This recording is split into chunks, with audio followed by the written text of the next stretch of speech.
за його смерть.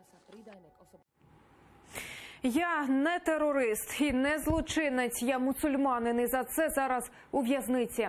Це рядки із листа ще одного політичного обранця Кремля Тимура Ібрагімова. Його та ще 5 бахчисарайців окупаційна влада Криму звинувачує в участі у забороненій в Росії організації Хізбут Тахрір.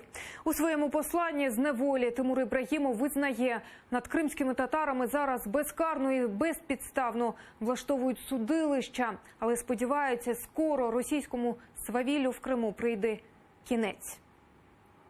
Пишу вам эти строки из тюрьмы, где мы с другими братьями в эти праздничные дни находимся не по своей воле, а в связи с тем, что происходит безнаказанный беспредел и полная несправедливость со стороны властей по отношению к мусульманам Крыма и всей России. Нас совершенно безосновательно обвиняют в страшных преступлениях. О, мусульмане, не бросайте своих братьев и сестер в беде. Не показывайте равнодушия, стремитесь на помощь. Тимура Ібрагімова, Марлена Асанова, Мамета Білялова, Сейрана Салієва, Сервера Закір'яєва і Ернеса Аметова. Російські силовики заарештували у жовтні торік у Бахчисараї. ФСБ інкримінує їм участь у забороненій в Росії та в анексованому нею Криму організації Хізбут Тахрір.